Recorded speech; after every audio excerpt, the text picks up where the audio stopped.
ಇವತ್ತು ಕಹಳೆ ನ್ಯೂಸ್ನವರು ಕೂಡ ಬಹುಶಃ 2-3 ವರ್ಷದಿಂದ ಈ ಗೂಡು ದೀಪ ಸ್ಪರ್ಧೆಯನ್ನು ಮಾಡಿಕೊಂಡು ಬರ್ತಾ ಇದ್ದಾರೆ.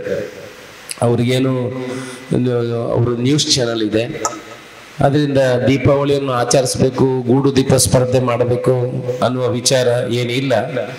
ಆದ್ರೂ ಆ ದೀಪಾವಳಿಯ ಪ್ರಯುಕ್ತ ಒಂದಷ್ಟು ಪ್ರತಿಭೆಗಳಿಗೆ ಪ್ರೋತ್ಸಾಹ ಕೊಡುವಂತ ದೃಷ್ಟಿಕೋನ ಇಟ್ಕೊಂಡು ಅವರು ಮತ್ತೆ ನಮ್ಮ ದೀಪ ಇವರೆಲ್ಲ ಸೇರಿಕೊಂಡು ಈ ಗೂಡು ದೀಪ ಸ್ಪರ್ಧೆಯನ್ನು ಮಾಡಿ ಒಂದಷ್ಟು ಜನರಿಗೆ ಪ್ರತಿಭೆಯನ್ನು ತೋರಿಸುವಂತ ಕೆಲಸವನ್ನು ಮಾಡಿದ್ದಾರೆ. ನಾವು ಕೂಡ ಮೊನ್ನೆ ಜನಮನ ಕಾರ್ಯಕ್ರಮದಲ್ಲಿ ಸುಮಾರು 70-80 ಗೂಡು ದೀಪ ಸ್ಪರ್ಧಾರ್ಥಿಗಳು ಬಂದಿದ್ರು ಬೇರೆ ಬೇರೆ ಕಡೆಯಿಂದ. ಅವ್ರಿಗೆ ಬಹುಮಾನ ಕೊಡುವಂತ ಕೆಲಸವನ್ನು ಮಾಡಿದ್ವಿ. ಇದು ಒಳ್ಳೆಯ ಕಾರ್ಯಕ್ರಮ. ಶ್ಯಾಮ್ ಅವರು ನಾವು ಬಾರಿ ಹಿಂದಿನಿಂದ ಸುಮಾರು 10-15 ವರ್ಷದಿಂದ ನಾವು ಆತ್ಮೀಯರು.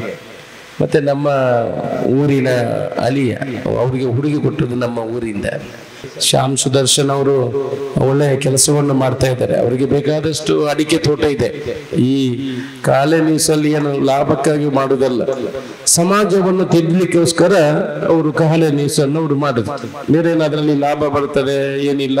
ಗೂಡು ದೀಪ ಸ್ಪರ್ಧೆಯಲ್ಲಿ ದುಡ್ಡು ಮಾಡ್ಲಿಕ್ಕೆ ಗೂಡು ದೀಪ ಸ್ಪರ್ಧೆ ಅಲ್ಲ, ಒಂದು ಸಮಾಜಕ್ಕೆ ಸೇವೆಯನ್ನು ಮಾಡಬೇಕು, ಸಮಾಜದಲ್ಲಿರುವ ಅಂತರಗಳನ್ನು ಬದಲಾಯಿಸಬೇಕು, ಸಾಮಾನ್ಯರಿಗೆ ನ್ಯಾಯ ಸಿಗಬೇಕು.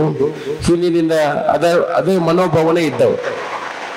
ಆ ದೃಷ್ಟಿಕೋನ ಇಟ್ಕೊಂಡು ಬಹುಶಃ ಅವರು ಒಂದು ಸಮಾಜಕ್ಕೆ ನ್ಯಾಯವನ್ನು ಕೊಡುವ ದೃಷ್ಟಿಯಿಂದ ಈ ನ್ಯೂಸ್ ಚಾನೆಲ್ ಕೂಡ ನಡೆಸ್ತಾ ಇದ್ದಾರೆ.